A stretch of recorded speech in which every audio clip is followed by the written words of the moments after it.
Welcome to California, one of our favorite destinations in the United States, and our second time here.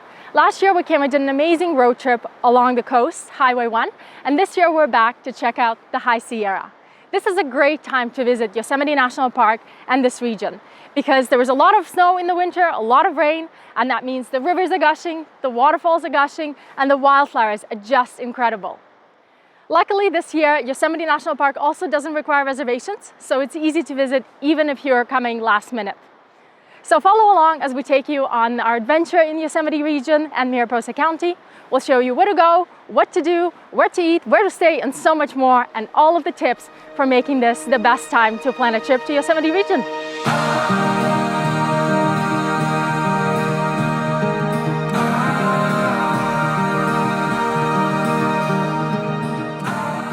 One of the first things we asked when we came to the park is what's the best time to come to the park? And the consensus is it's good any time of year.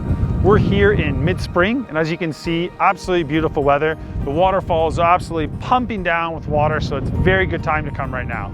If you come in the summer, it's a little bit hotter in the summer, and it's a little busier, but weather's great, everything's gonna be green, there's still gonna be water on the actual waterfalls. If you come in the fall, you're gonna have beautiful fall colors, but a little bit less water on the waterfalls, but all the colors are gonna be changing the trees, which is gonna make it absolutely beautiful.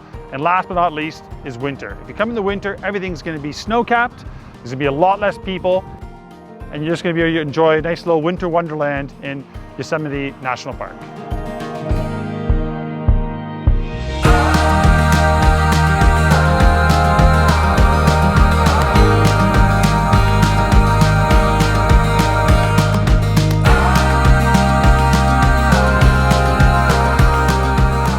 Plan to spend at least 2 to 3 days inside the national park. And if you're staying at a accommodation nearby, leave your car behind and take public transport in. Once you're inside the park, they have a wonderful public transport system that's going to take you around to all the stops inside the park.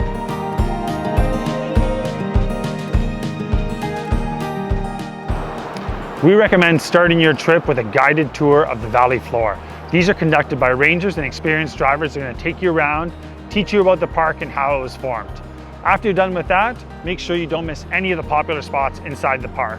El Capitan, Bridal Falls, Sentinel Bridge, Yosemite waterfalls, and of course, Tunnel View for sunset. Those are all the top spots that you must visit when you're here in Yosemite.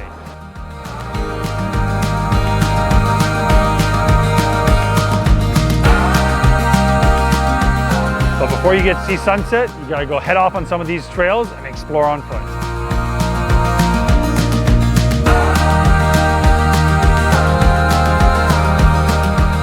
There are over 800 miles of hiking trails within the national park, ranging from 1 mile short walks to really difficult all-day ascents. During our time, we really enjoyed a couple of quite accessible trails, including the Mirror Lake, where we got a chance to see the reflection of the Half Dome in the still water, the Lower Falls, where we saw the gushing waterfall right in front of us, and then the Upper Falls Trail, which is where we are right now. I mean, look at the view behind me.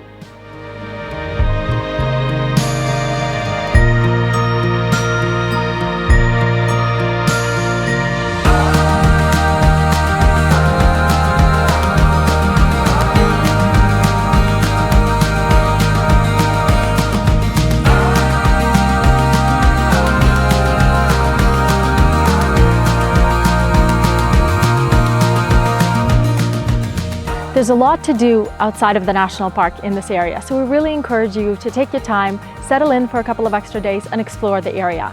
Start with Mariposa Town. It's a very old historic gold rush town with a lot to see there. And then hit the trails and get out into nature. There's e-biking that you can do, call Chris from Yosemite Biking for a really fun adventure. You can get on the Merced River, go kayaking, you can go rafting, go check out the wildflowers. There's a lot of them blooming, especially right now in the spring, and just have fun and get out and enjoy the outdoors. At the end of the day, don't forget to finish off the day with a cidery, a visit to a brewery, and a great meal.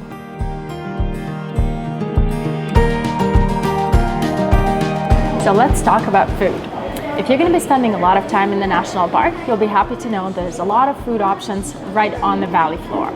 If you're looking for a simple lunch, head over to Base Camp Eatery, Dignan's Deli, or the Curry Village has a really good pizza place as well.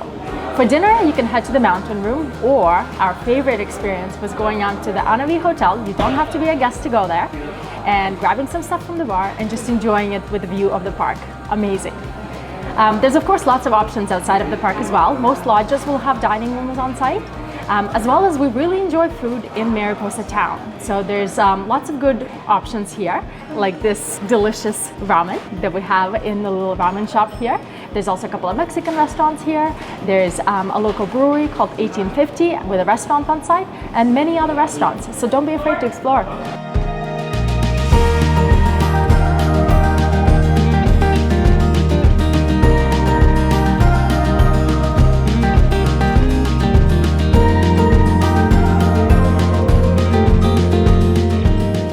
Last but not least, where to actually stay.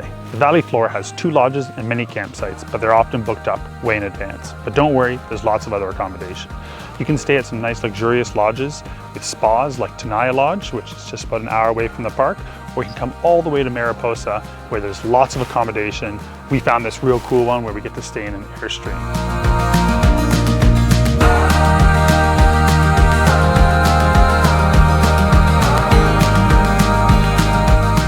Well, I hope you guys enjoyed our tips to visiting Yosemite National Park. As always, if you haven't followed our channel before, click subscribe, check out our other videos, and make sure you check out the article that gives you a lot more information about the different tips, hikes, all that kind of stuff of what you can do in Yosemite National Park. Till next time.